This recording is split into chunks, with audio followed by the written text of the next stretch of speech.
Fiskars Isocore. It's an 8-pound sledge. Like nothing. So just with the weight of it.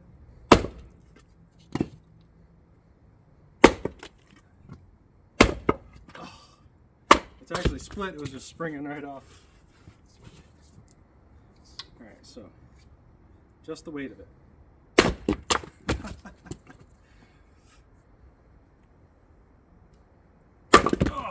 Something like this.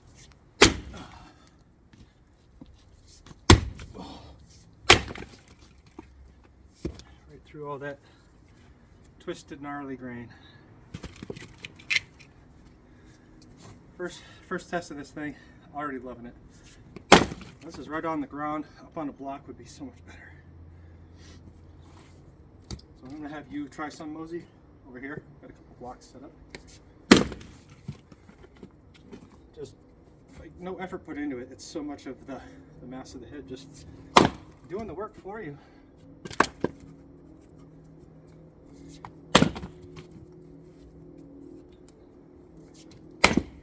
I'm going to try to split down through both of them in one shot. It's probably not going to happen. It'll bounce so much off of the ground. There's nothing under the second one.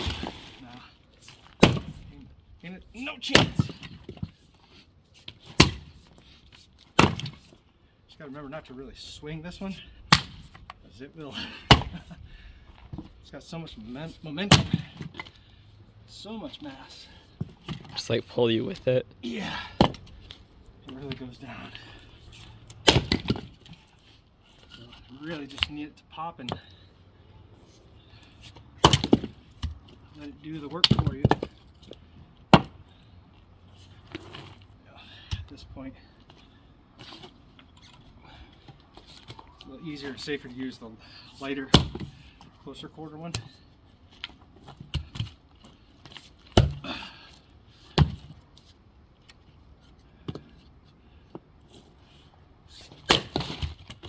Get it in a spot where it's not gonna fall.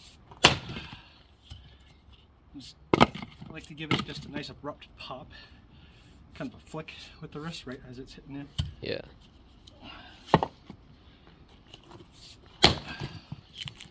That's good enough. So there, thank you, buddy.